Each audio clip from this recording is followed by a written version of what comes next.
तो हमने root pressure वाला पार्ट पढ़ लिया, ठीक है, फाइन। सो आगे हमें क्या करना है,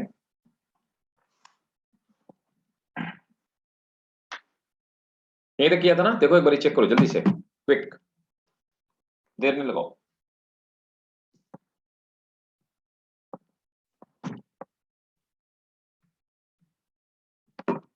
आवाज आ रही ना मेरी भाई? रिस्पॉन्स नहीं आ रहा आप लोगों का। तो मैंने रूट प्रेशर तक आपको बता दिया। अगला टॉपिक क्या है? नेक्स्ट टॉपिक ट्रांसपिरेशन पढ़ाया क्या? नहीं।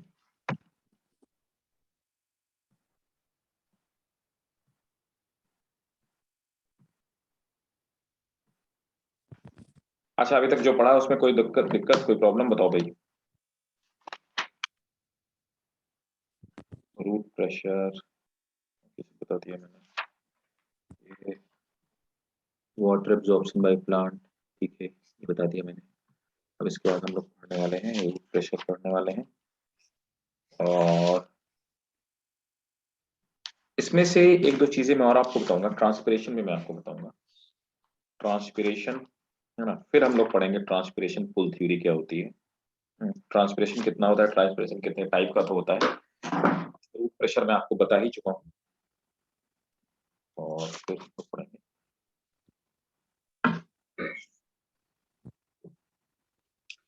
रूट प्रेशर के बाद ट्रांसपिरेशन पुल। देखो ट्रांसपिरेशन, अच्छा रूट प्रेशर के बाद, अच्छा यहाँ पे एक चीज मैं और ऐड ऑन करना चाहूंगा। देखो, तो कुल मिलाकर के मैंने आपसे बताया था कि वाटर नीचे से ऊपर की तरफ जाता है ना। तो वाटर जब ऊपर की तरफ जाता है प्लांट में, ठीक है, तो कुछ साइंटिस्टों ने, प्रिस्टले ने, कुछ साइंटिस्टों ने, क्या एक साइंटिस्ट थे प्रिस्टले, तो प्रिस्टले ने जो थ्योरी दिया उसको हम लोग रूट प्रेशर थ्योरी बोलते हैं।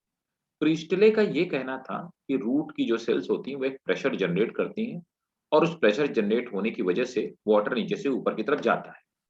तो ये थ्योरी गलत थी, क्योंकि मैंने लास्ट क्लास में बताया था it is applicable for harps only, और सिर्फ ये 1-2 बार प्रेशर क्रिएट कर सकता है, और this is absent in drought and water scarcity condition में एब्सेंट होता है।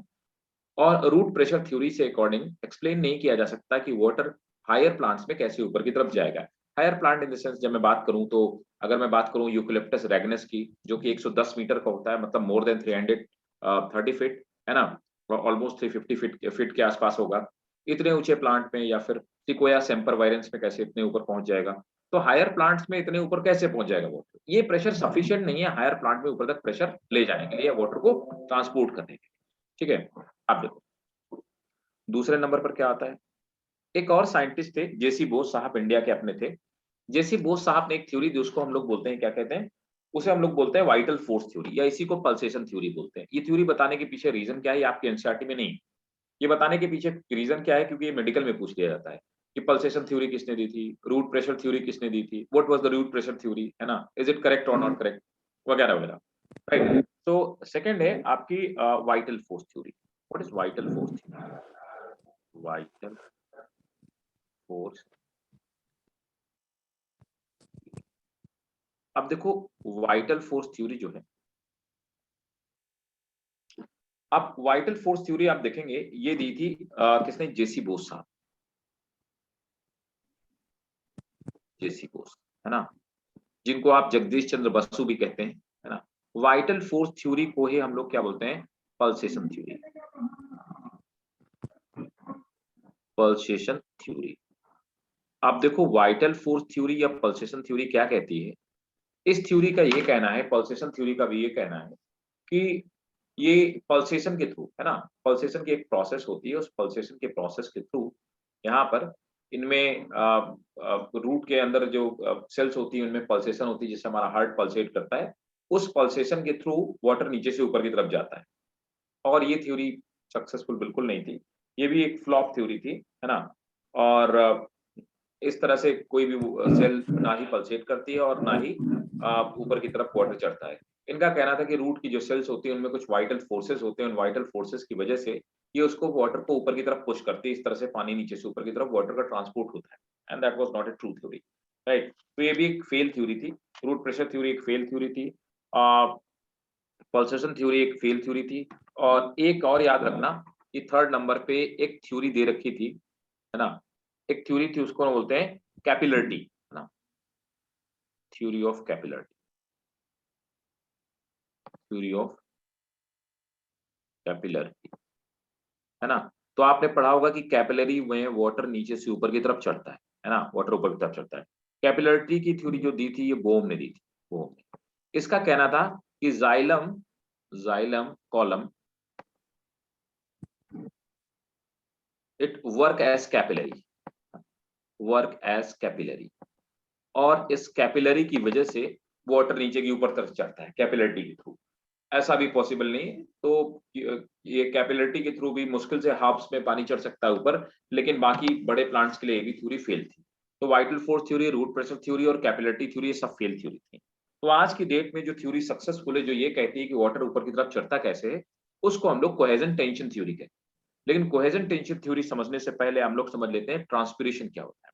ठीक है, कोहेजन टेंशन थ्योरी को ट्रांसपिरेशन पुल थ्योरी के नाम से भी जाना जाता है ना। तो नेक्स्ट हम लोग जो पढ़ने वाले हैं that is transpiration pull theory. ये आपके एनसीईआरटी में भी दे रखी है, कोहेजन टेंशन थ्योरी और ट्रांसपिरेशन पुल थ्योरी। एक मिनट रुको, मैं आपको पहले ट्रांसपिरेशन एनसीईआरटी भी साथ में देखता जाऊं। ट्रांसपिरेशन दे रखा है, वाटर मूवमेंट का ट्रांसपिरेशन। ठीक है, ट्रांसपिरेशन में आपको बता देता हूँ, फिर देखो cohesion tension theory, cohesion force relation को सब दे रखा है ना, ट्रांसपिरेशन पुल थ्योरी। तो सबसे पहले हम लोग पढ़ते हैं ट्रांसपिरेशन क्या होता है, ट्रांसपिरेशन, तब हमको समझ में आएगा कि आखिर ट्रांसपिरेशन पुल थ्योरी है क्या चीज। तो ट्रांसपिरेशन, आप सब लोग इंटेलिजेंट है, ट्रांसपिरेशन आप सबको पता ही है कि ट्रांसपिरेशन बड़ी बेसिक सी चीज है, ट्रांसपिरेशन क्या है। पर ट्रांसपिरेशन पुल एक थोड़ी सी अलग टाइप की चीज है, वो मैं आपको समझाने की कोशिश करूंगा। पहले ट्रांसपिरेशन और ट्रांसपिरेशन कितने टाइप का हो सकता है, ये बातें हम लोग करें।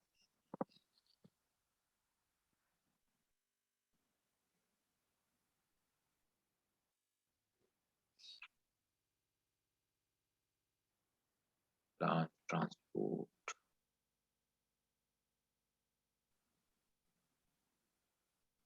ट्रांसपिरेशन सिंपल है। ट्रांसपिरेशन वो प्रोसेस है जिससे लीफ की सरफेस से वाटर ऊपर की तरफ जाता है और प्लांट अपनी बॉडी से वाटर को लूज करता है। इस प्रोसेस को आप ट्रांसपिरेशन कहते हैं, है ना। तो ट्रांसपिरेशन होता क्यों, कोई बताएगा मुझे ट्रांसपिरेशन क्यों होता है? पहला तो मेरा क्वेश्चन यही है। पोर्स खुले रहते हैं सर स्टोमेटा के, तो उससे वाटर लॉस होता है सर। लेकिन यार एक बात बताओ। और सर सर उसी ट्रांसपिरेशन की वजह से सर वाटर जो रूट्स में है वो ऊपर आता है, और यही प्रोसेस को ट्रांसपिरेशन पुल कहते हैं सर। ठीक है, ट्रांसपिरेशन पुल तो इसको कहते हैं, लेकिन ट्रांसपिरेशन होता क्यों है? प्लांट इतनी डिफिकल्टी से वाटर को एब्जॉर्ब करते हैं, उनको इतना ज्यादा मशक्कत मेहनत करनी पड़ती है, इतना वर्कआउट करना पड़ता है लेकिन वाटर सर को एक एब्जॉर्ब एक करने। वो है सर, एक बाई कॉम्पोनेंट है सर फूड मेकिंग का, water. Sir okay, oxygen use होता है sir, carbon dioxide plus water निकलता है ना सर।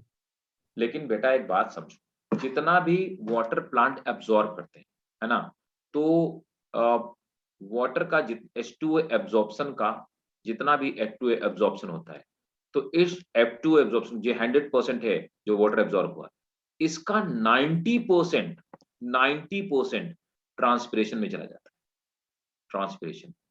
और देखो अगर आप फोटोसिंथेसिस कहो, हार्डली इसका 1% जो वाटर होता है ये यूज होता है फोटोसिंथेसिस। ठीक है, अब इसका 1% का आधा, है ना, तो क्यों 50% यूज हो जाता है प्रोडक्ट फॉर्मेशन में, होता है ना। ये पढ़ते हैं ना कि C6H12, वो पढ़ते हैं 6CO2 प्लस 12H2O, C6H12O6 और 6H2O, तो आधे यूज हो गए, 12 में आधे यूज हो गए, आधे ट्रांसपिरेशन के थ्रू चले गए। तो उस हिसाब से देखा जाए तो 0.5% वाटर इस ट्रांसपिरेशन में जो जाता है वो फोटोसिंथेसिस वाला होता है, बाकी 90% क्यों चला जाता है।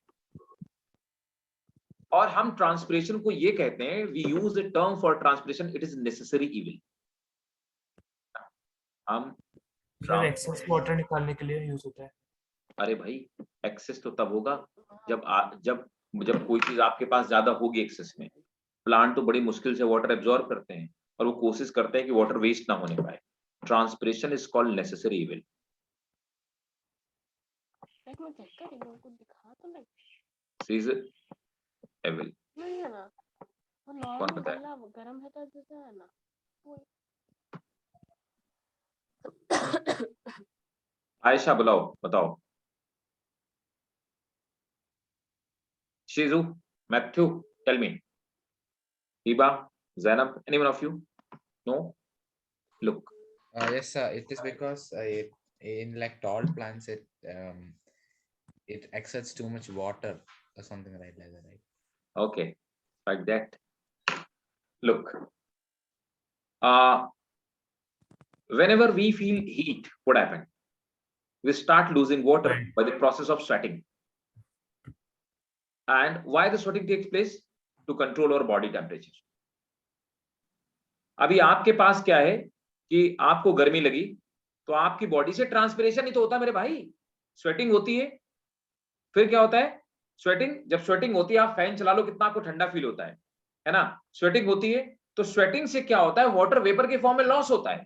उसके बाद जब वाटर वेपर के फॉर्म में लॉस होता है तो बॉडी की सरफेस का जो टेम्परेचर होता है वो गिर जाता है। इस तरह से हम स्वेटिंग के through during the profuse sweating हमारे ब्लड का टेम्परेचर बढ़ जाता है। तो उस टाइम पे क्या होता है? हम अपनी बॉडी को कूल करने के काम करते हैं। तो हमारी बॉडी में स्वेटिंग क्यों होती है? That is the process of cooling down the body and to maintain the our blood temperature. वैसे क्या होता है? अब आपके पास तो भाई साहब अरेंजमेंट है कि आपके पास एसी लगा हुआ है, आप घर के अंदर रह सकते हैं। प्लांट थोड़ा ना आपके घर के अंदर घुस के आ सकता है कि भाई साहब गर्मी लग रही है बाहर, ऐसे तो नहीं हो सकता ना। प्लांट के पास तो ये प्रोसेस नहीं है। अब plant they have to stand at the road side where the temperature is 50 degrees centigrade during the summer days, and the air temperature is even beyond 50 degrees. Whenever there is 45 degrees centigrade temperature in the plains, on that time the air temperature is higher than 45 degrees centigrade, right? 50 degree centigrade में plant खड़ा है, desert में तो और high temperature में खड़ा है, right? उसको भी तो ठंडा होना है। प्लांट तो उनके अडैप्टेशंस होती है ना ट्रांसपिरेशन नहीं होने के लिए। अरे बेटा लेकिन एक बात देखो, जो नॉर्थ इंडियन प्लेन में अपन रह रहे हैं ना, बताओ दिल्ली में गर्मी कितनी पहुंच जाती है? 50 तो पहुंच जाती है नहीं? 45 50 कई बार 51 तक क्रॉस कर जाती है, 51 तक। अब वहां पे जो प्लांट है तो उनके पास तो ऐसा कोई एडेप्टेशन नहीं। तो प्लांट अपनी बॉडी के टेम्परेचर को मेंटेन करने के लिए ट्रांसपिरेशन करते हैं। अगर प्लांट ट्रांसपिरेशन ना करे तो क्या होगा? उसकी बॉडी का टेम्परेचर बढ़ जाएगा और उसकी जो सेल्स होंगी वो मर जाएंगी हाई टेम्परेचर की वजह से। So transpiration is the process of cooling down the plant.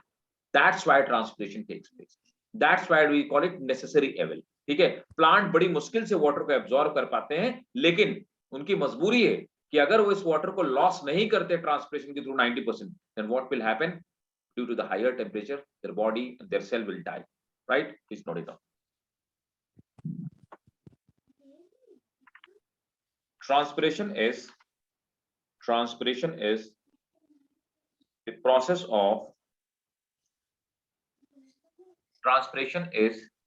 the process of loss of water vapor. Transpiration is the process of loss of water vapor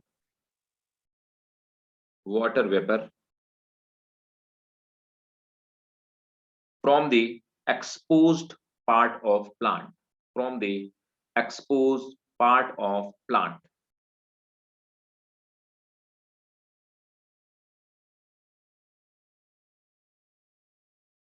full stop. 98 to 99% of water, 98 to 99% of water absorbed by the plant, 98 to 99% of water absorbed by plant is lost in transpiration, Full stop. Hardly 0.2% is used in photosynthesis. Hardly 0.2%, not even 1%. This is 0.2%. Hardly 0.2% water is used in photosynthesis, while remaining is retained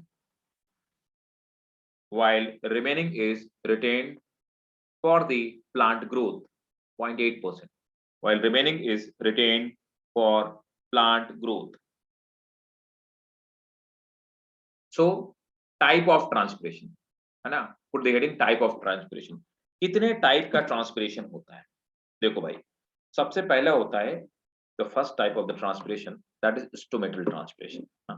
तो सबसे हमारा जो पहला type है stomatal transpiration. अब देखो, plant में आपको पता है, हम लोगों ने पढ़ा हुआ था, कहां पर? हम लोगों ने प्लांट एनाटॉमी में ऑलरेडी पढ़ रखा है। ये प्लांट एनाटॉमी में हमने पढ़ रखा है कि स्टोमेटा स्मॉल पोर होते हैं, है ना। अच्छा, अब एक बात तो, स्टोमेटा लोअर सरफेस में ज्यादा पाए जाते हैं कि अपर सरफेस में, या दोनों में इक्वल पाए जाते हैं? लोअर में ज्यादा पाए जाते हैं। राइट, लोअर सरफेस में ज्यादा पाए जाते हैं, है ना, जिससे कि अपर सरफेस में क्यूटिकल की लेयर पाई जाती है, जिससे कि ट्रांसपिरेशन से वाटर लॉस को मिनिमाइज किया जा सके। राइट, तो प्लीज नोट करें, 50 to 97% ऑफ टोटल ट्रांसपिरेशन। अब जितना ट्रांसपिरेशन होता है 50 to 97% of total transpiration takes place through stomata, takes place through stomata, which are found mostly on leaves, which are found mostly off leaf. Full stop. A few of them which are found mostly on leaves. A few of them occur on younger stem. A few of them occur on younger stem, comma, flower and fruits, flower and fruits. ठीक है, तो stomata के through, तो ये नहीं कि stomata सिर्फ leaves में पाए जाते हैं, यंगर स्टेम्स में पाए जाते हैं और फ्लावर्स में भी पाए जाते हैं, फ्रूट्स में, लेकिन बहुत कम पाए जाते हैं। ठीक है, नेक्स्ट क्या है? Next is cuticular transpiration. तो अगला क्या है? That is cuticular transpiration. Cuticular transpiration.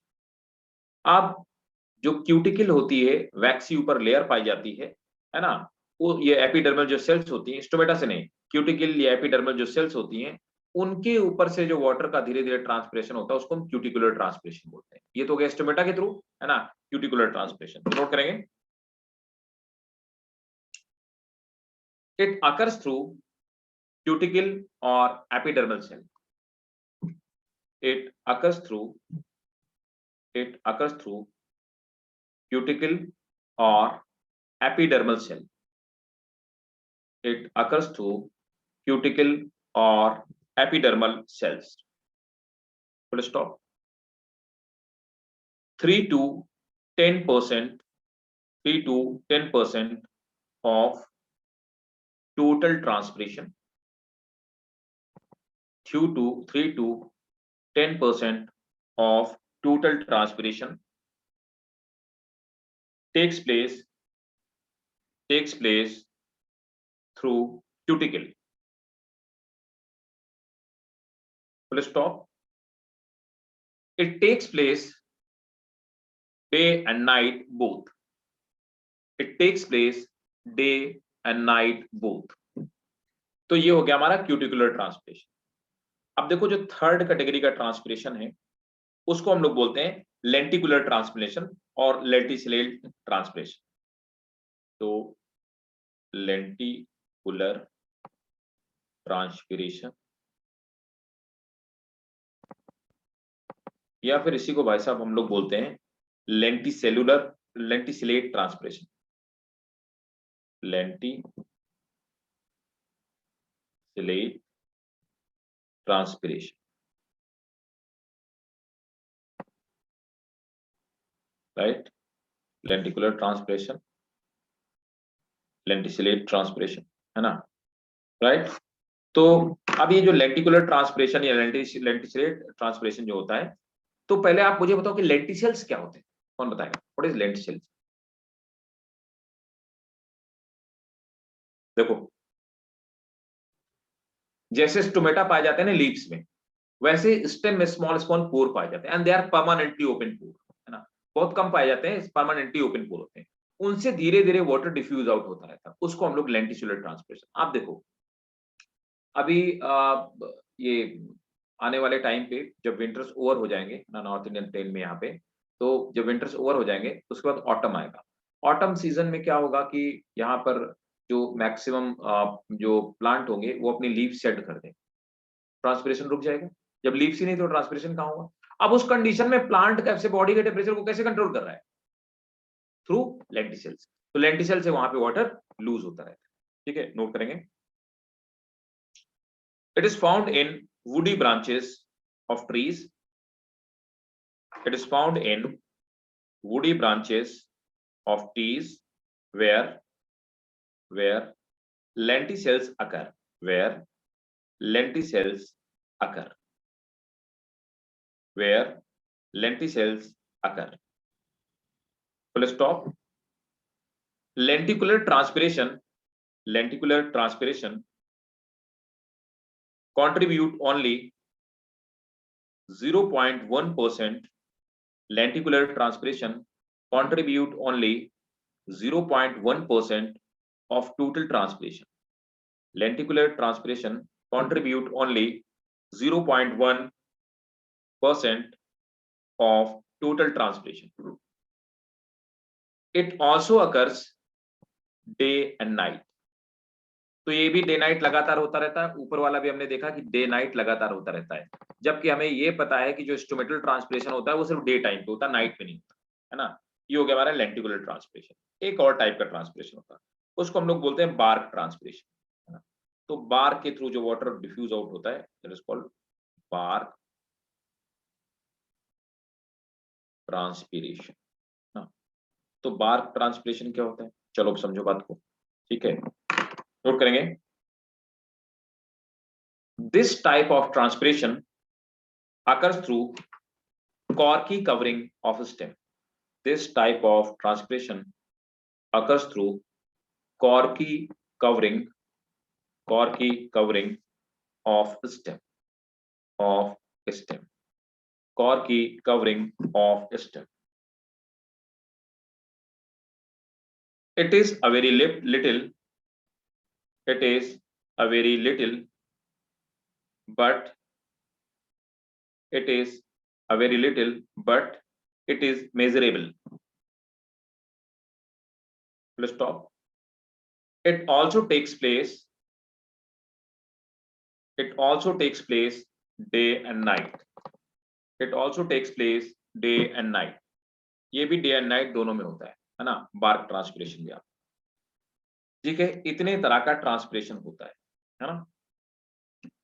एक भाई साहब नोट करके और लिख लीजिए, ये नोट करके नीचे लिख लो। ये क्वेश्चन बहुत इंपॉर्टेंट है और ये क्वेश्चन नीट में ऐसे पूछा हुआ क्वेश्चन है ना।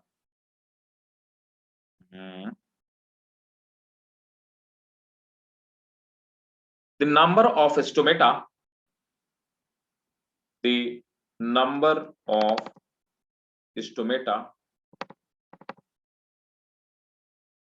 per centimeter square of leaf varies from number of stomata per centimeter of leaves varies from 1000 to 60,000. 1000 to 60,000। तो 1 सेंटीमीटर स्क्वायर में 1000 to 60,000 स्टोमेटा हो सकते हैं। या इसी को हम लोग और कैसे रिप्रेजेंट कर सकते हैं, और we can say this is 10 to 600 पर mm स्क्वायर। तो या आप ये कह सकते हैं नंबर ऑफ स्टोमेटा 1000 to 60,000 पर सेंटीमीटर स्क्वायर या 10 to 600 पर mm स्क्वायर होते हैं। ये स्टोमेटा की, है ना, एवरेज जो नंबर ऑफ स्टोमेटा होते हैं, ठीक है। बाकी स्टोमेटा ओपन कैसे होते हैं, क्लोज कैसे होते हैं, या क्लियर है ना सबको वो कंसेप्ट? बोलो भाई जी, है ना, क्या जी? Yes sir. स्टोमेटल ट्रांसपिरेशन, ठीक है। अब देखो ये तो हो गया हमारा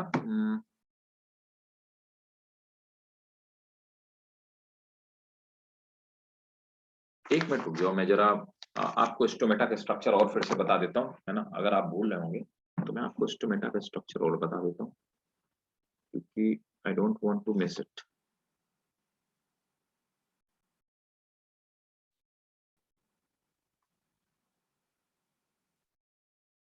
मैं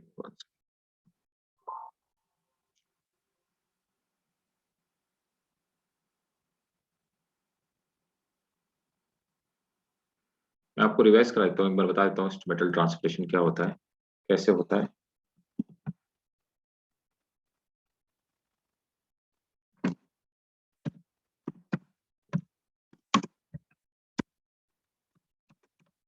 डेट शीट आई क्या किसी की एग्जाम की? बोलो भाई लोगों, डेट शीट आई क्या किसी के एग्जाम की? नहीं सर। अभी नहीं आई।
देखो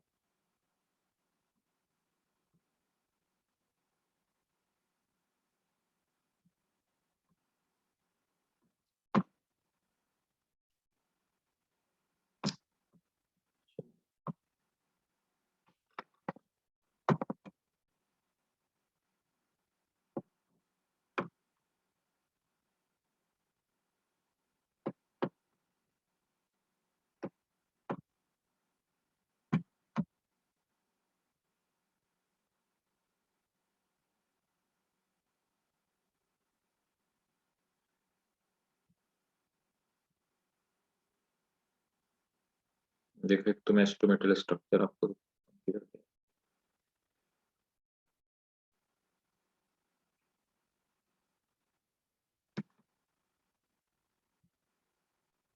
ये डायग्राम तो हम लोग एक बार देख भी चुके हैं।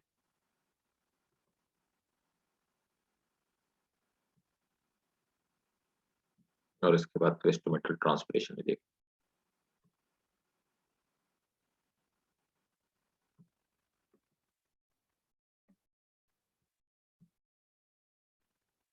देखो, ये हो गया हमारे स्टोमेटा, है ना। एपिडर्मिस में पाए जाते हैं, तो पहले हम लोग स्टोमेटा का स्ट्रक्चर देख लेते हैं, फिर हम लोग स्टोमेटल ट्रांसपिरेशन भी। ये नीचे वाला जो डायग्राम है, ये स्टोमेटल ट्रांसपिरेशन को रिफ्लेक्ट कर रहा है। ये भी बात हम लोग समझ, पहले ऊपर वाली कहानी समझ लेते। तो ऊपर वाली कहानी में आप देख पा रहे हैं कि जो आपको दिखाई दे रहा है डायग्राम, ये स्टोमेटा का है, ठीक है। स्टोमेटा में चारों तरफ जो सेल्स पाई जाती है उनको हम लोग गार्ड सेल्स कहते हैं, है ना। तो ये सॉरी, स्टोमेटा में ये जो बीच में छेद पाया जाता है इसको आप बोलते हैं स्टोमेटल पोर। और स्टोमेटल पोर में, है ना, इसके चारों तरफ ये जो दोनों तरफ जो दो सेल्स किडनी जैसी हैं, इनको आप गार्ड सेल्स कहते हैं, है ना। गार्ड सेल किडनी जैसी होती है, इनकी इनर वॉल थिक होती है और आउटर वॉल थिन होती है, ठीक है। और इनके अंदर देखो ये वैक्यूल पाए जाते हैं, क्लोरोप्लास्ट भी इनके अंदर पाए जाते हैं। और चारों तरफ जो इनकी सेल्स पाई जाती हैं, एपिडर्मल सेल्स, इन एपिडर्मल सेल्स को क्या बोलते हैं, ये जो एपिडर्मल सेल आसपास पाई जा रही है ना, तो इनको हम लोग सब्सिडियरी सेल कहते हैं। तो है तो ये एपिडर्मल ही सेल, लेकिन इनका थोड़ा सा स्ट्रक्चर बाकी एपिडर्मल सेल से डिफरेंट होता है। तो एपिडर्मल सेल को आप याद रखिएगा, इन्हीं को हम सब्सिडियरी सेल कहते हैं। क्या कहते हैं? Subsidiary cell. तो सब्सिडियरी सेल से वाटर आता है, सब्सिडियरी सेल से वाटर मूव करता है कहाँ पे? स्टोमेटल सेल में। तो जब सब्सिडियरी सेल से वाटर आया स्टोमेटल सेल में, ये देखो वाटर अंदर की तरफ गया, वाटर इनके वैक्यूल में भर गया। अब उसके बाद क्या होता है, ये जो स्टोमेटा होते हैं ये ओपन हो जाते हैं। तो फूलने के बाद, तो नॉर्मली ये रहते हैं, फूलने के बाद इनका शेप ऐसे हो जाता है, किडनी शेप है, क्योंकि इनर वॉल थिक होने की वजह से जब ये फूलते हैं, स्वेल करते हैं, तो उनका शेप ऐसे हो जाता है। और ये पोर ओपन हो गया। जैसे पोर ओपन हो गया तो वाटर यहाँ से निकल गया। जब वाटर निकल गया तो श्रिंक हो गए, है ना, और श्रिंक हो जाने पे क्या होता है, फिर से स्टोमेटा जैसे श्रिंक हो गए तो स्टोमेटा ऐसे क्लोज हो जाएंगे, राइट। तो इस तरह से स्टोमेटा की क्लोजिंग और ओपनिंग की प्रोसेस चलती रहती है। नीचे देखेंगे तो गार्ड सेल आपको पता है, सब्सिडरी सेल पता है। नीचे अब देखिए, अब नीचे के टाइम पे आप देखिए यहाँ पर ऊपर की तरफ क्यूटिकल है, तो ऊपर जो ये लेयर आपको दिखाई दे रहा है इसको हम क्यूटिकुलर लेयर बोलते हैं। ये ऊपर की एपिडर्मिस हो गई। अब अपर एपिडर्मिस में बहुत कम स्टोमेटा पाए जाते हैं, बेसिकली पाए जाते हैं लोअर में, आपने भी बताया अभी थोड़ी देर पहले। ऊपर जो फोटोसिंथेसिस करने वाली सेल्स होती है ना, वो पेलिसेड लेयर बोलते हैं और ये पूरी मेसोफिल सेल कहलाती है। नीचे वाली स्पॉन्जी पैरेन्काइमा होती है, इनके बीच में स्पेस होता है। ये देखिए जो आर्टरी और वेन से वस्कुलर बंडल होते हैं, यहाँ से वाटर निकल करके आया, वाटर नीचे की तरफ गया और यहाँ पे वाटर बाहर की तरफ डिफ्यूज आउट हो जाता है ना। इसको हम लोग क्या बोलते हैं, तो ये जो एयर स्पेस होता है इसमें वाटर वेपर बन जाती है और ये वेपर बाहर की तरफ डिफ्यूज आउट हो जाती है, ठीक है ना। गार्ड सेल जो है स्टोमेटा के, देखो गार्ड सेल्स दिए गए, गार्ड सेल ओपन हो जाते हैं और वाटर डिफ्यूज आउट हो जाता है। That's how stomata work and that's how the working of stomata takes place. Clear है भाई? यस क्लियर है सर। ना? ठीक है। तो अब हम लोग पढ़ लेते हैं ट्रांसपिरेशन पुल थ्योरी का। ट्रांसपिरेशन तो हमको पता चलती है ना। अब ट्रांसपिरेशन पुल थ्योरी हम लोग समझने की कोशिश करते हैं। तो नेक्स्ट हेडिंग डालेंगे ट्रांसपिरेशन पुल थ्योरी। अगली है ट्रांसपिरेशन, मैंने आपको बता दिया, एनसीईआरटी में भी देखेंगे आप, जिसको हम कोहेजन टेंशन थ्योरी भी कहते हैं, ट्रांसपिरेशन पुल थ्योरी भी कहते हैं। अब इस बात को हमको समझना है।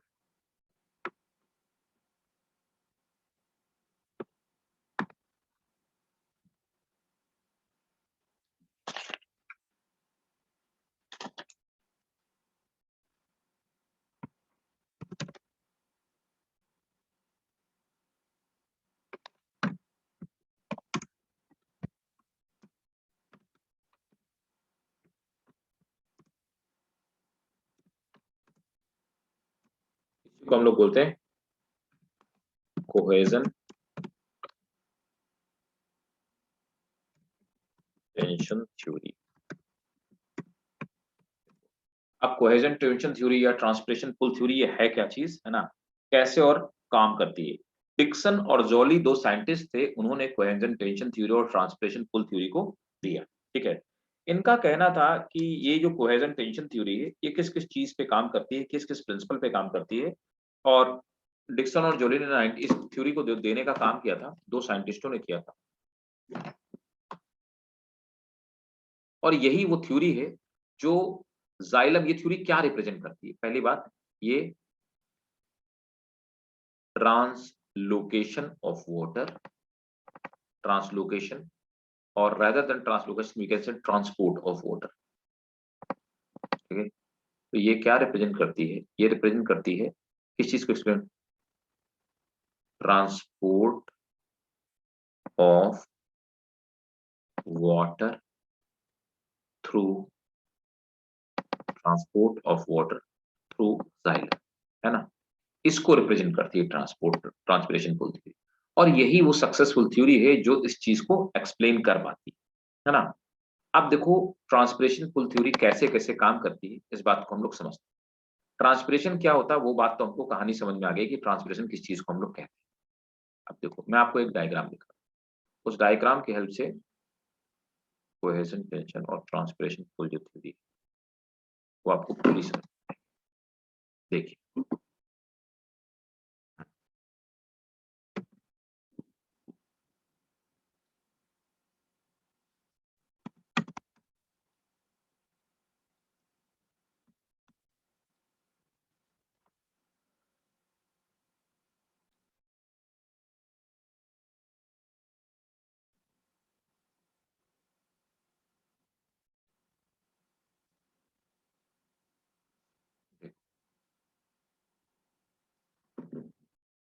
मैं आपको समझाने की कोशिश करता हूँ।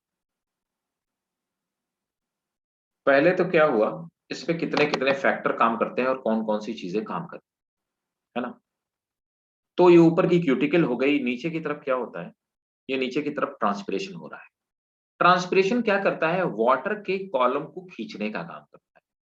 अब भाई इसका क्या मतलब हुआ, देखिए यहाँ पर कई सारे फोर्स काम करते हैं, तो यहाँ पर वाटर का कॉलम बनता है, कोहेजन से टेंसाइल स्ट्रेंथ बनती है, और ट्रांसपिरेशन जो होता है ये टेंशन क्रिएट करता है, ये सब बातें हैं। तो मैं आपको पहले समझाने की कोशिश करता एग्जाम्पल के तौर पे आप मान लीजिए कि ये आपकी जाइलम है ना, और जाइलम में देखो ये हमारी जाइलम हो गई, और ये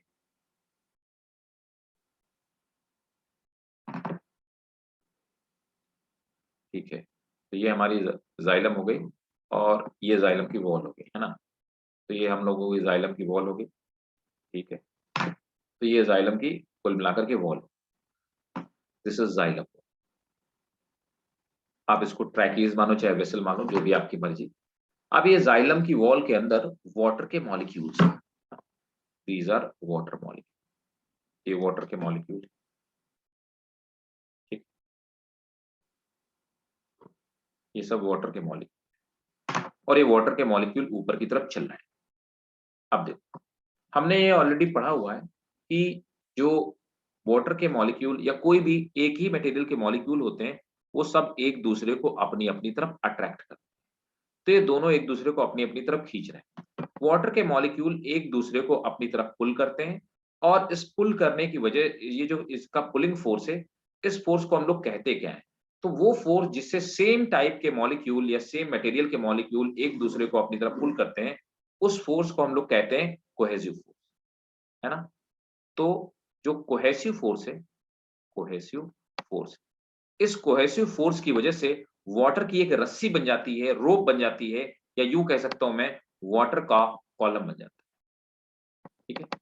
अब ये जो वाटर का कॉलम है या जो वाटर की रस्सी है ना, इस कॉलम को, ये कॉलम नीचे की तरफ गिरने ना पाए, नीचे की तरफ वापस ना आने पाए। अब इसके लिए क्या अरेंजमेंट है, समझते जाइए बात को। ये H2O हो गया है ना, ये सब वाटर के मॉलिक्यूल्स है, वाटर के मॉलिक्यूल्स है, और ये वाटर के मॉलिक्यूल अब खिसक के नीचे भी तो आ सकते हैं, ये कॉलम नीचे की तरफ भी तो आ सकता है।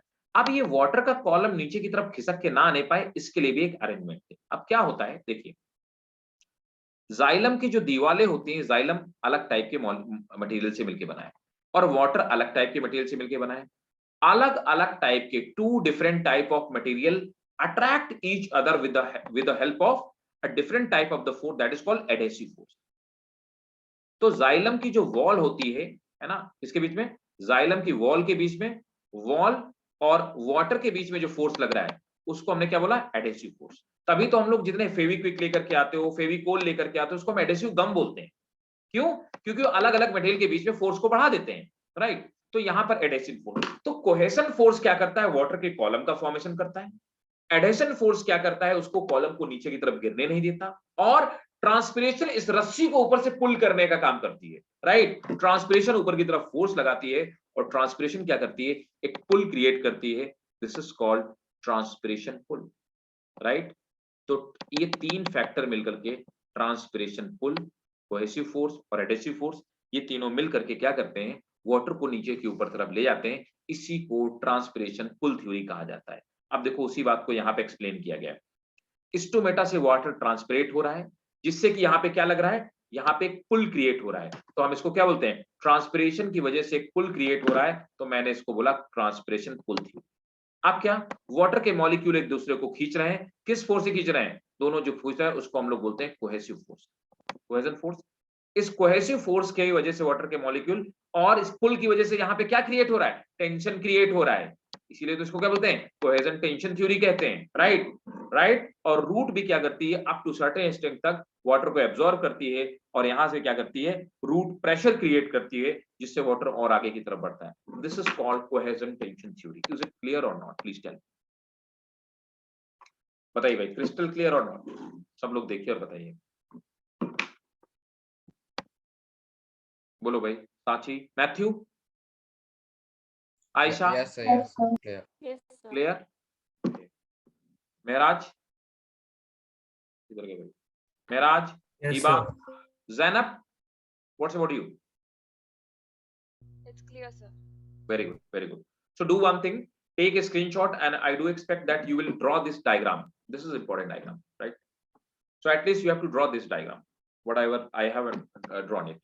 And whenever your school authority asks, like school teachers, they ask to write it down during your examination, you have to draw this diagram, you will get good marks, right? This is the complete explanation for that.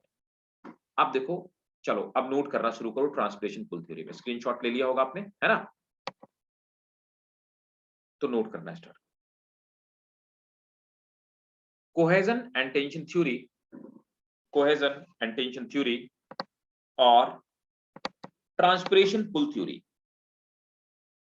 और cohesion and tension theory or transpiration pull theory. It was put forward by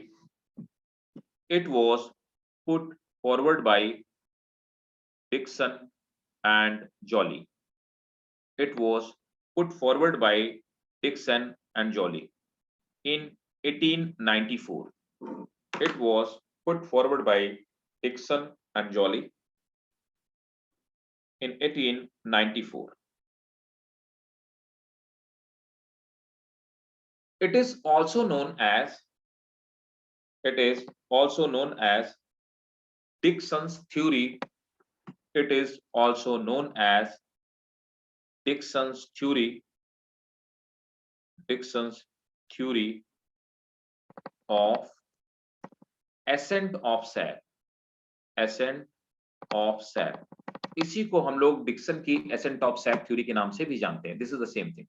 transpiration pull बोलो या Dixon की ascent sap theory बोलो, है ना? The column of water is present. The column of water is present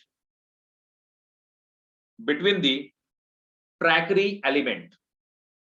The column of water is present between trachyte element. Full stop. There is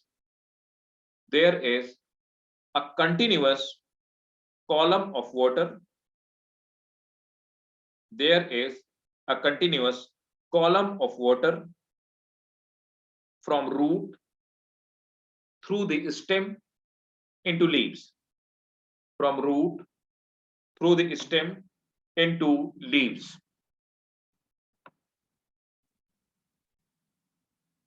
Full stop. Next point.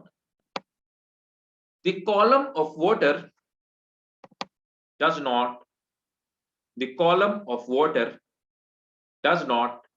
fall under the gravity.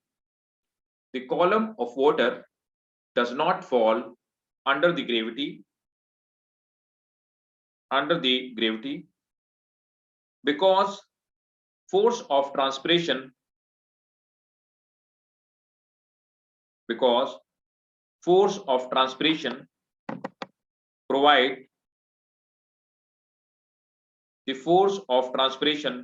provide necessary energy and pull. Full stop. Cohesion, adhesion and surface tension. That is cohesion, adhesion and surface tension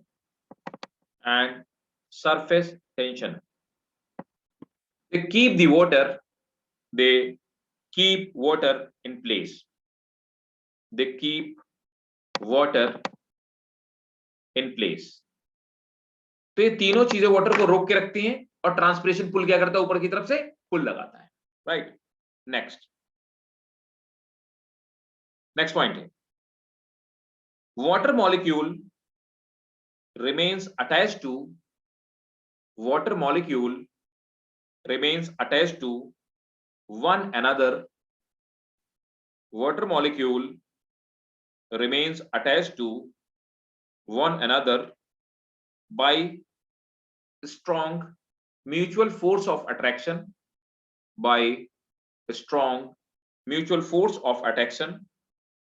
Called cohesion. Water molecule remains attached to one another by strong mutual force of attraction called cohesion force. Full stop.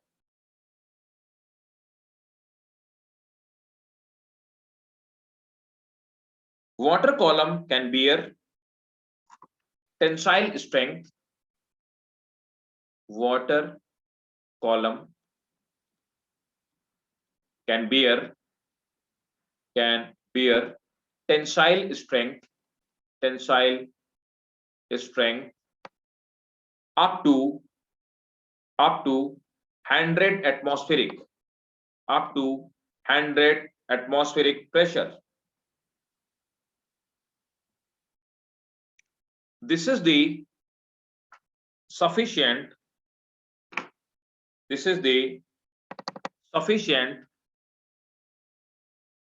to take water up to height.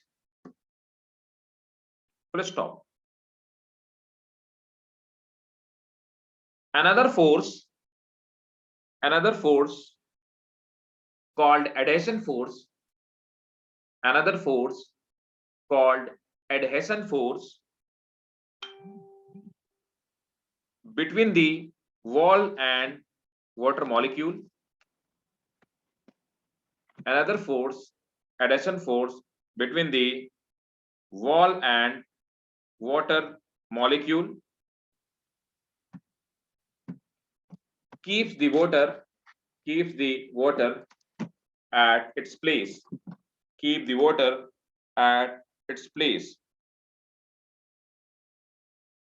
Full stop. Keep the water at its place. Full stop. Surface tension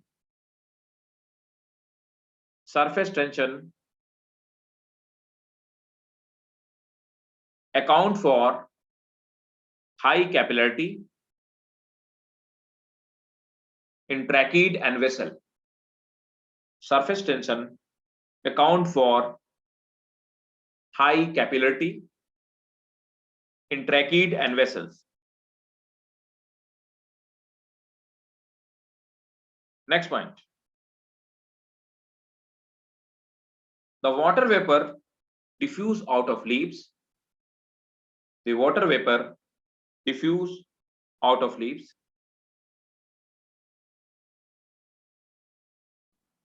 The water vapor diffuse out of leaves.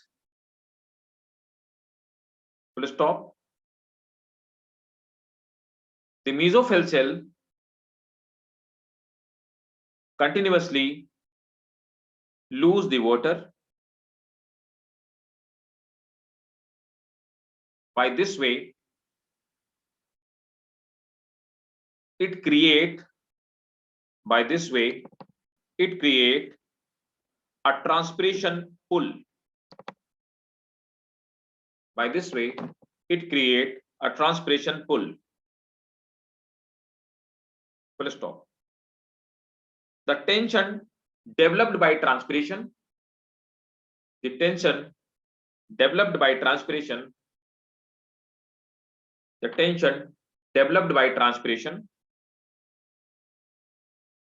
is known as transpiration pull.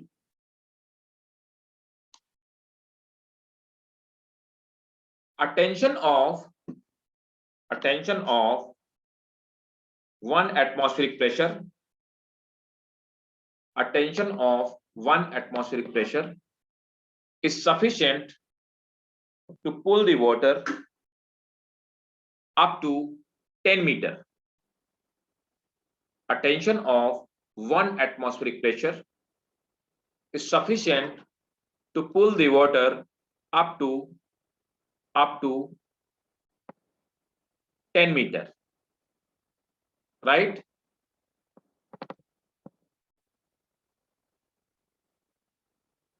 A tension of 10 to 20 atmosphere, a tension of 20 to 20 atmosphere is sufficient to pull the water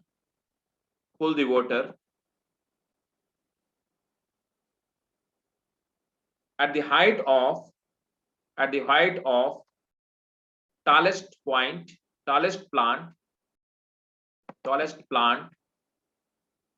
over 130 metre और 130 metre,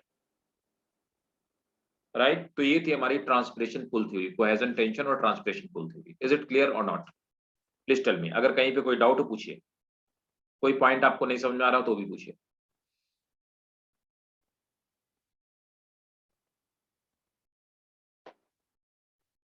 clear है? Yes, sir.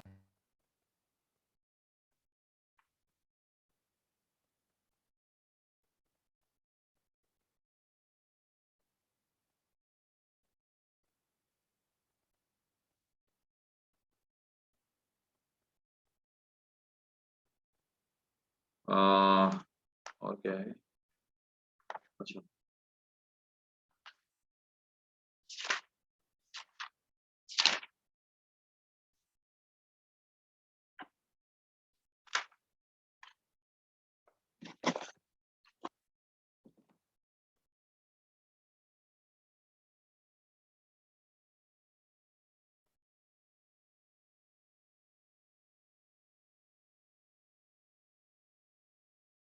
अब देखो transpiration के मतलब purpose क्या है, ठीक है ना? तो नोट करो, द पर्पस ऑफ ट्रांसपिरेशन, है ना?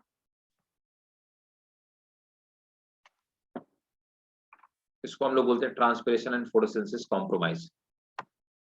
एक हेडिंग है आपकी, ट्रांसपिरेशन एंड फोटोसिंथेसिस कॉम्प्रोमाइज। दोनों के बीच में एक कॉम्प्रोमाइजिंग रिलेशन होता है। Transpiration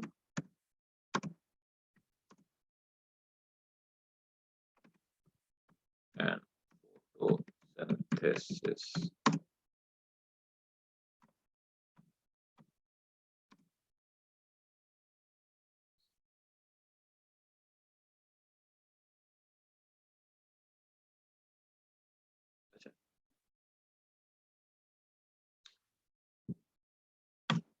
photosynthesis, a compromise.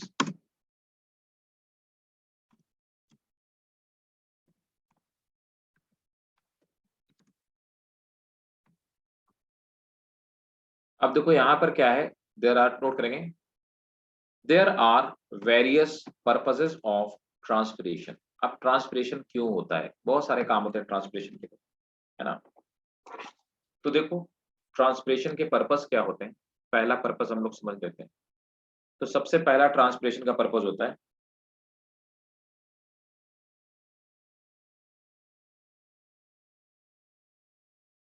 It create a transpiration pull, it create a transpiration pull so that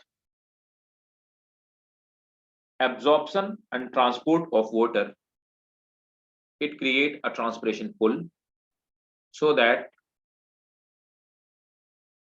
absorption and transpiration, absorption and transport, sorry, so that absorption and transport of water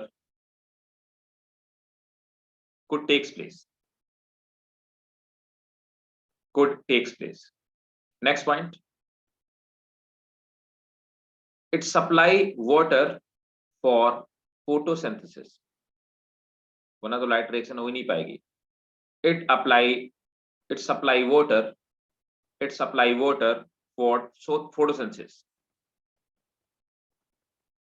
Next, transport of mineral, transport of mineral in plant, transport of mineral in plant, full stop. It decreases 10 to 15 degree 10 to 15 degree centigrade temperature. It decreases 10 to 15 degree centigrade temperature of plant. It decreases 10 to 15 degree centigrade temperature of plant, right? Next time, it maintain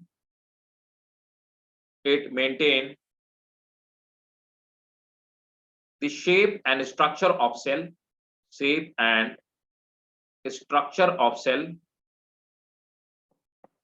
By keeping it maintain the shape and structure of cell. By keeping it turgid. ठीक है, तो ये इसके purpose हो गए। Transpiration का क्या क्या काम होता है, हालांकि it's very simple, you know that all these things. अब इसमें एक चीज और समझ लीजिए कि Uptake of mineral ion, mineral ions का अपटेक कैसे होता है। तो मैक्सिमम जो मिनरल आयंस जो होते हैं, है ना, उनका एक्टिव ट्रांसपोर्ट के थ्रू, मतलब एनर्जी एक्सपेंड करके ही अपटेक हो पाता है, तो वो भी आप नोट कर लीजिए। और मिनरल आयन हमने ये पढ़ा हुआ था, मैंने लास्ट क्लास में आपको बताया था, एब्जॉर्प्शन वाले पार्ट में हम लोगों ने पढ़ा हुआ था कि इनका अपटेक कैसे होता है। ये मेनली जो एपोप्लास्टिक और सिम्प्लास्टिक पाथवे के थ्रू आते हैं। अब एपोप्लास्टिक के थ्रू आएंगे तो एनर्जी खर्च नहीं होगी, और सिम्प्लास्टिक के थ्रू आएंगे तो एनर्जी खर्च होगी। तो जो वाटर का रूट होता है वही मिनरल और मिनरल का भी रूट होता है।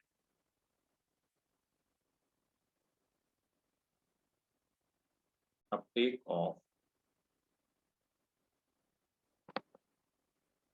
Mineral ion,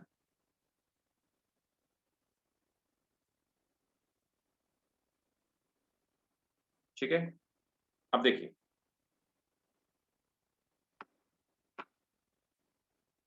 most of mineral enter in the root. Most of mineral enter in the root by the process of, most of mineral enter in the root by process of active absorption. Active absorption.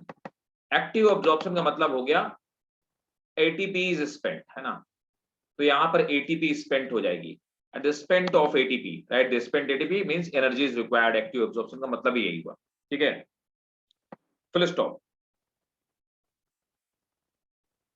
They need energy in the form of ATP. They need energy in the form of ATP. Full stop. Active absorption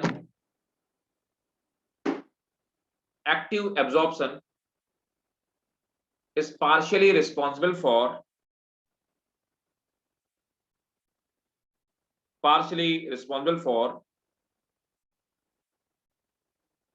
water potential gradient in root, water potential gradient in root, and therefore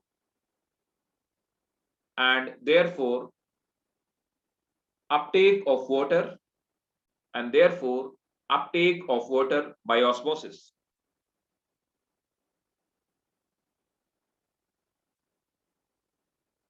Full stop. Sometime ion moves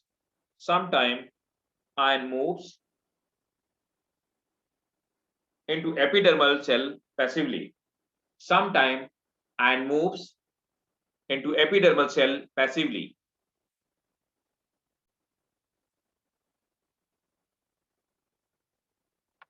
Right?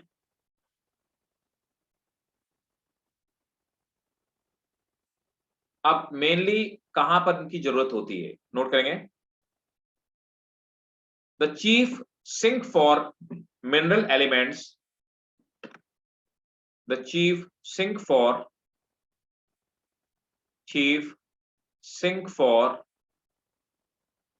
mineral element are growing region of plant, जो grow कर रहे हैं, जहां पे क्या हो रहा है कि सेल डिवाइड हो रहे हैं, growing region of the plant, apical and lateral meristem, full stop. Mineral ions are, अब क्या होता है, रिमोबिलाइज हो जाते हैं। कहां, क्या मतलब हुआ रिमोबिलाइजेशन का, रीमोबिलाइज। एक तो मिनरल आयन रिमोबिलाइज भी होते हैं। अब रिमोबिलाइज होने का मतलब क्या हुआ, देखो मैं समझाता हूँ रिमोबिलाइज होने का मतलब। रिमोबिलाइज होने का मतलब ये हुआ कि उन लीव्स में जो लीव्स गिरने वाली हैं, अब उन लीव्स में मिनरल और आयन स्टोर्ड है।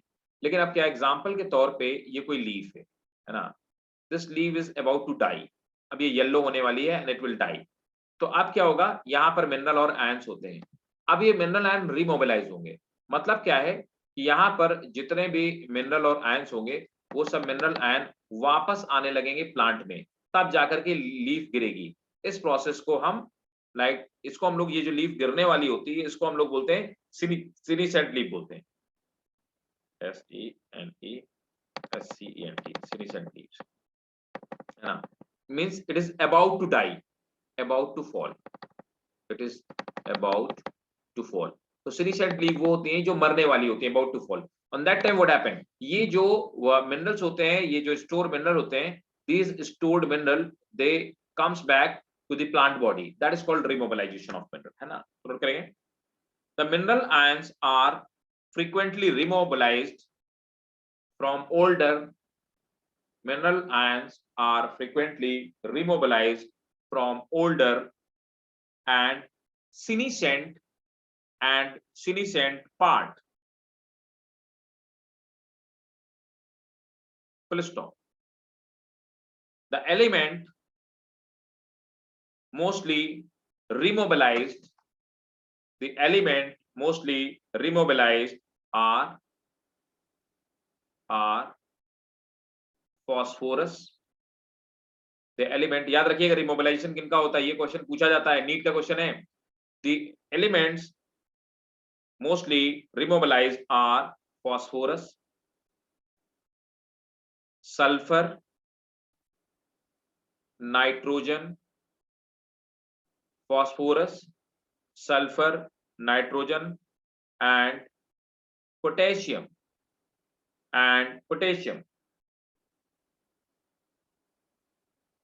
some elements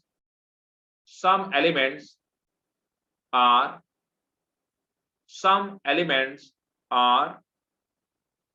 component of structural part, some elements are component of structural part like calcium are not remobilized। मेरी बात को ध्यान दीजिएगा, कैल्शियम का मोबिलाइजेशन होता है। कई सारे बच्चे पूछते हैं कि सर मिनरल न्यूट्रिशन वाले चैप्टर में दे रखा है कि कैल्शियम तो मोबाइल है, और यहां पर आप कह रहे हैं कि कैल्शियम मोबाइल नहीं है। ये दोनों चीजें गलत हैं, ये गलत तरह से पूछा ही जा रहा है। अभी रिसेंटली जो मेडिकल में बच्चे, मतलब जो दे चुके हैं मेडिकल बच्चे, जिनके मार्क्स कम आए, वो बच्चे भी हमसे पढ़ रहे हैं, उनका एक क्वेश्चन, ठीक है, समझिए बात को। क्या है कि जब रूट से लीव्स तक, ऊपर तक कैल्शियम की तो बहुत जरूरत होती है। बिना कैल्शियम के मियोसिस या माइटोसिस तो पॉसिबल नहीं, सेल का डिवीजन नहीं हो पाएगा बिना कैल्शियम के। तो बिना कैल्शियम के सेल डिवीजन नहीं हो सकता, तो माइटोसिस के लिए कैल्शियम तो चाहिए। अब कैल्शियम रूट से लेकर के शूट टिप तक, मेरिस्टेमेटिक पार्ट तक मोबिलाइज होता है। मोबाइल तो है लेकिन ओल्डर पार्ट से वापस नहीं आ पाता, रिमोबिलाइजेशन नहीं हो सकता। क्या मेरी बात आपको समझ में आई? नहीं समझ में, बताइए। Yes sir. है ना, मन हो नोट करके लिखो, ये भी लिखो, note. Calcium is mobile element, calcium is mobile element,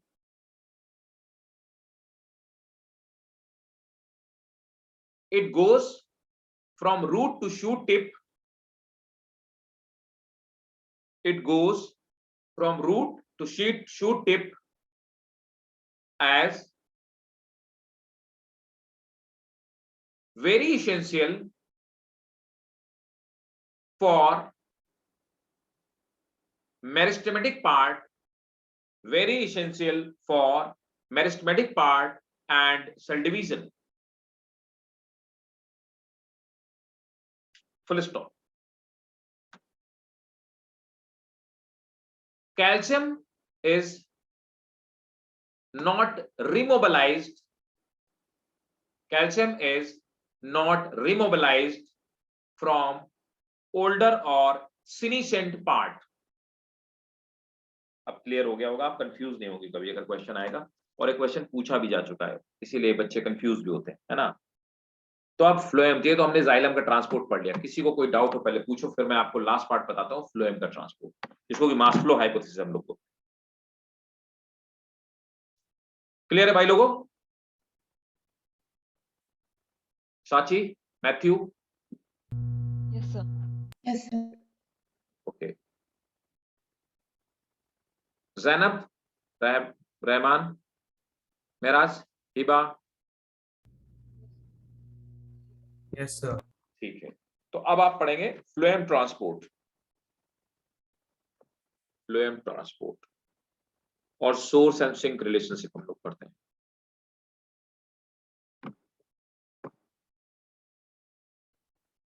तो नेक्स्ट सेटिंग है फ्लोएम ट्रांसपोर्ट,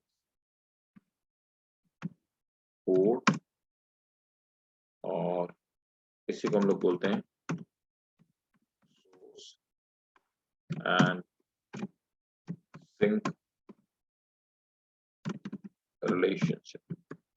देखो, सोर्स क्या है? जहां फूड बन रहा है, और सिंक क्या है? जहां पे फूड इकट्ठा हो रहा है। तो नॉर्मली सोर्स क्या होता है? यंग लीव्स, जहां पे फोटोसिंथेसिस हो रही है। सिंक क्या होता है? सिंक रूट भी हो सकती है, फ्रूट भी हो सकता है, और कोई बाकी पार्ट भी हो सकता है जहां पे फोटोसिंथेसिस नहीं हो रही, राइट? तो इस तरह से हमेशा सोर्स से सिंक की तरफ। वाटर का मूवमेंट हमेशा यूनिडायरेक्शनल होता है, और फ्लोएम का मूवमेंट, फ्लोएम में मूवमेंट हमेशा मल्टी डायरेक्शनल होता है। तो फ्लोएम में मूवमेंट मल्टी डायरेक्शनल होता है, ये क्वेश्चन भी नीट का पूछा हुआ क्वेश्चन है। अब देखो, सोर्स और सिंक रिलेशनशिप हम लोग समझते हैं, तो इसको हम लोग प्रेशर फ्लो हाइपोथेसिस बोलते हैं, और मास फ्लो हाइपोथेसिस को हम लोग बोलते हैं। देखो, इसी को हम लोग क्या कहते हैं, इसको हम लोग एक्सप्लेन करने के लिए एक हाइपोथेसिस यूज करते हैं। जैसे अभी हमने कोहेजन टेंशन थ्योरी पढ़ी, वैसे इसी को हम लोग बोलते हैं प्रेशर फ्लो हाइपोथेसिस।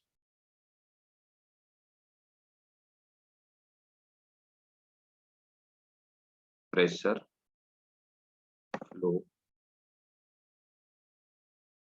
हाइपोथेसिस,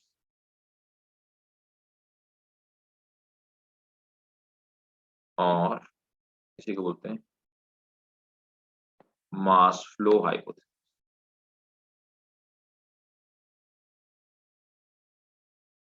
तो प्रेशर फ्लो हाइपोथेसिस या मास फ्लो हाइपोथेसिस क्या होती है?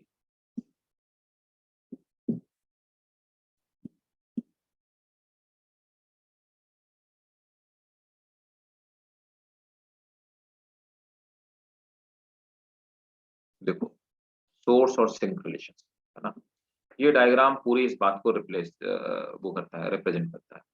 अब आप मेरी बात को ध्यान से समझिएगा, और है ना, ये सोर्स और सिंक के रिलेशनशिप को बहुत गौर से समझिएगा, जो मैं बात आपको समझा रहा हूँ, है ना। ये पूरी प्रेशर फ्लो या हाइपोथेसिस है। अब देखो, होता क्या है कि पहली बात, जो लीव्स में फूड का फॉर्मेशन होता है ना, तो फूड का फॉर्मेशन किस फॉर्म में होता है, देखते जाओ। तो यहाँ पर लीव्स में जो है ना, सोर्स पे लीव्स पे, तो यहाँ पर फूड का फॉर्मेशन हो रहा है ना। तो यहाँ पर फोटोसिंथेसिस से फूड बन रहा है, फोटोसिंथेसिस की प्रोसेस है, और इस फोटोसिंथेसिस की प्रोसेस से बन रहा है फूड। और फूड बन क्या रहा है? ग्लूकोज। तो ग्लूकोज क्या है? ग्लूकोज एक मोनोमर है ना। तो ग्लूकोज मोनोमर है, लेकिन इसके मोनोमर का ट्रांसलोकेशन नहीं होता है, ग्लूकोज कन्वर्ट हो जाता है सुक्रोज में। सुक्रोज क्या है? सुक्रोज एक, मतलब ये मोनोमर मतलब मोनोसैकेराइड है ना। तो सुक्रोज मोनोमर है, मतलब मोनोसैकेराइड है, मोनोसैकेराइड।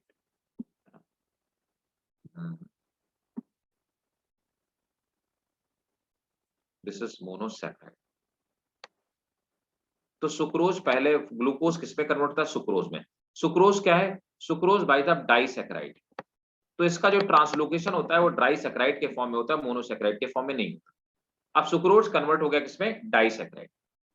अब क्या हुआ? सुक्रोज यहां से मूव करता है, कहां से? सुक्रोज डाइसैकेराइड के फॉर्म में कंपेनियन सेल तक मूव करता है।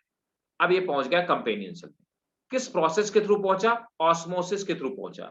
तो यहां पर पहुंच गया कंपेनियन सेल में। कंपेनियन सेल में पहुंचने के बाद अब कंपेनियन सेल के बगल में एक सेल होती है जो फ्लोएम की सेल है, जिसको हम सीव ट्यूब एलिमेंट कहते हैं। अब सीव ट्यूब एलिमेंट में क्या होता है, जब ये ट्रांसफर होता है तो नॉर्मली ट्रांसफर नहीं हो पाता है। तो यहां पर जब ट्रांसफर होता है तो यहां पर एनर्जी खर्च होती है, मतलब कि एटीपी का यूटिलाइजेशन होता है, तो एटीपी एडीपी में टूट जाती है। अब इसका क्या मतलब हुआ? इसका मतलब हुआ कि ये जो प्रोसेस है कैसी प्रोसेस है? ये प्रोसेस एक्टिव प्रोसेस है, तो यहाँ पर इसका एक्टिव ट्रांसपोर्ट होता है और इस प्रोसेस को मतलब कंपेनियन सेल से और यहाँ पर सीव ट्यूब एलिमेंट में जाने की प्रोसेस को हम लोग लोडिंग कहते हैं। तो इस प्रोसेस को हम लोडिंग कहते हैं। तो यहाँ पर लोडिंग हो गई, तो सोर्स से क्या हुआ? सीव ट्यूब में लोडिंग हो गई। सीव ट्यूब वाटर कॉलम की तरह एक के ऊपर यहाँ पर रखे हुए हैं। अब क्या होता है? यहाँ पे कंसंट्रेशन हाई हो गया, मतलब कंसंट्रेशन कैसा हो गया? हाइपरटोनिक हो गया। हाइपरटोनिक। बगल वाली एक जाइलम सेल है, इसमें कंसंट्रेशन कैसा है? हाइपोटोनिक। तो वाटर क्या होता है? हाइपो से हाइपर की तरफ मूव करना शुरू कर जाता है। अब क्या होता है?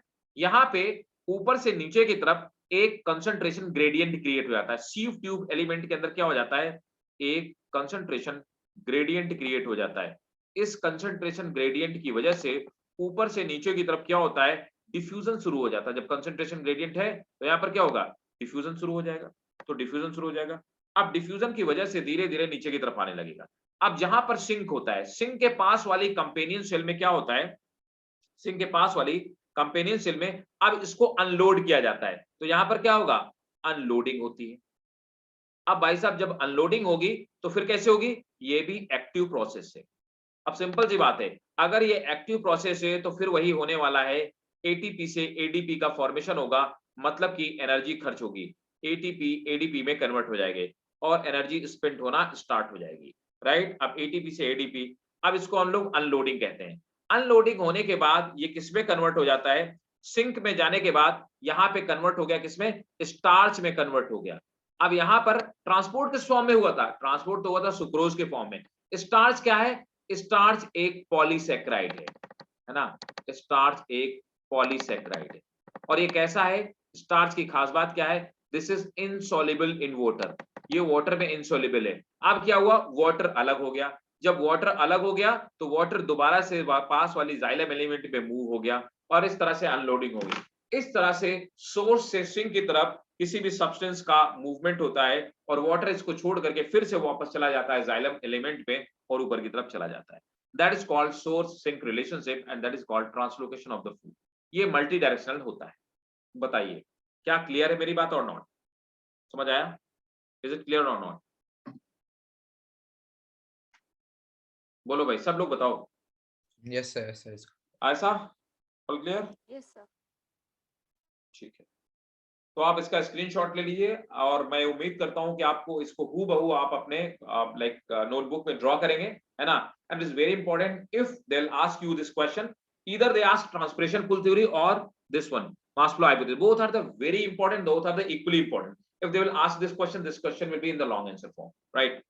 ये 5 मार्कर प्लस क्वेश्चन बनेगा, इससे नीचे का नहीं बन सकता। 5 marker question, right? It's long form. ठीक है, चलो नोट करना स्टार्ट करो। The food is produced in the form of glucose, which is monosaccharide. Food is produced in the form of glucose, which is monosaccharide. Full stop. It is translocated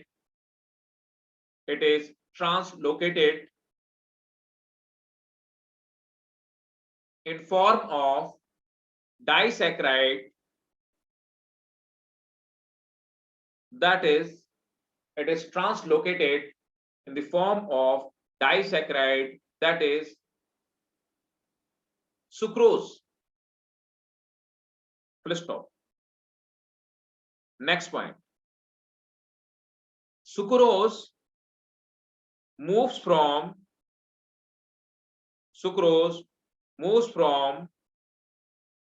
mesophyll to companion cell.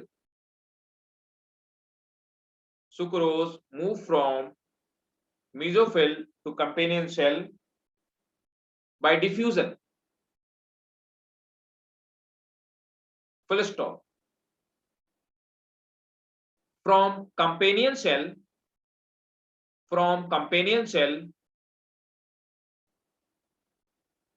it is transported to from component shell, it is transported to sieve tube element. From companion shell, it is transported to sieve tube element. Full stop.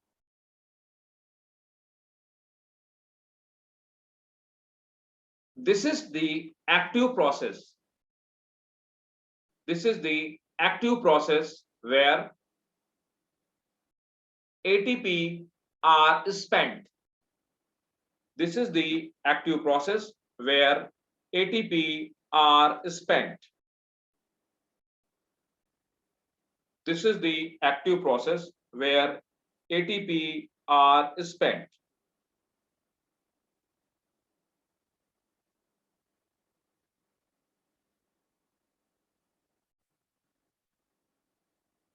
The process of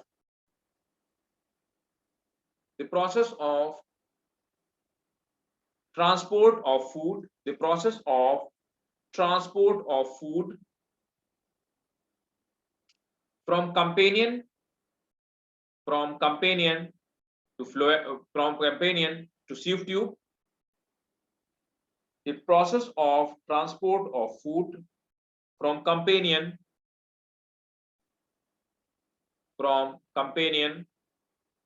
to sieve tube is called active process or loading. Sorry, is called loading. Full stop. In sieve tube, water comes from nearby xylem. In sieve tube, water comes from nearby xylem by diffusion process. Full stop. In sieve tube element,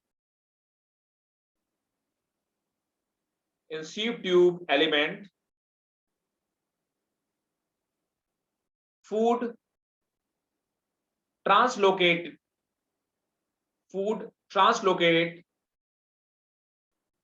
through diffusion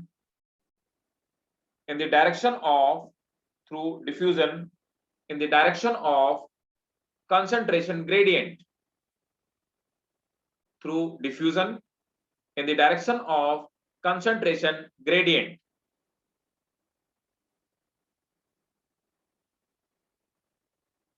Full stop. When it reaches to sink,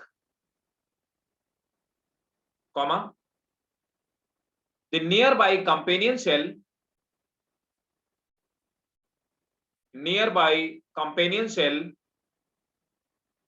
unload the food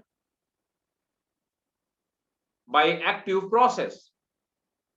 The nearby companion shell unload the food by active process. Full stop. Sucrose is converted into polysaccharide starch. Sucrose is converted into polysaccharide starch at sink cell. Full stop. Starch is insoluble in water. Starch is insoluble in water. Hence, water diffuses back to nearby xylem element.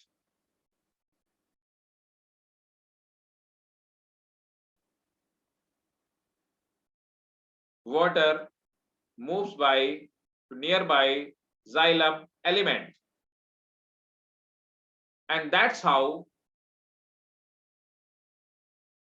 the transport of food, and that's how the transport of food takes place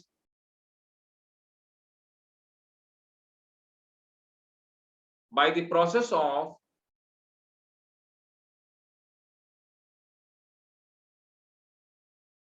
mass flow or pressure flow mechanism. ठीक है, तो ये थी हमारे mass flow theory, pressure flow theory, and this was all about this chapter transport. And आप एक बार NCERT अपनी check कीजिए, मैंने पूरा चैप्टर आपको कंप्लीट करा दिया। इन case if you have any doubt, any problem, any confusion, please ask me right now. बताइए, कोई सी भी डाउट हो बताइए।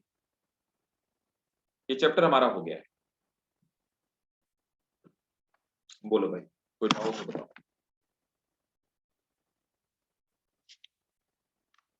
Tell me one by one. Sachi, सब समझ में आ गया? Ayesha, all clear? Yes, sir. Mehraj, all clear? Yes, Zainab, sir. Jainab, 100% clear or not? Yes, sir. Hiba, Yes, sir. great. Matthew, Yes, sir. Clear. great, great. So this was all about this chapter, है ना? और मिलते हैं next class में। And in next class we'll start with the next chapter, that is what? It's a very small chapter, mineral nutrition, है ना? Mineral nutrition, there is the only one thing which we need to understand, that is the this nitrogen cycle and nitrogen symbiotic relationship, nodule formation and all that, right? ये बस, बाकी the rest of the things that you have to cram, और उसके लिए मैं आपको एक table दूंगा, है ना, टेबल दे दूंगा, उस टेबल के थ्रू आप उसको लर्न कर लेंगे, but I will teach it, तो ये वन क्लास में मोस्ट प्रोबब्ली कंप्लीट हो जाएगा हमारा next mineral nutrition, very small chapter, right? So yes guys, see you next class, मिलते हैं अगली क्लास में, I will continue with the next chapter, right? तब तक आप लोग क्या करेंगे, you have to study and you have to revise this chapter, and in case if you are feeling any problem, any confusion, आपको कुछ और समझना है, तो आप नेक्स्ट क्लास में पूछिए, ठीक है? Okay, sir. चलो, bye bye, good night, take care all of you. Have a nice day. Thank you, sir. Welcome, welcome बेटा, यू टू।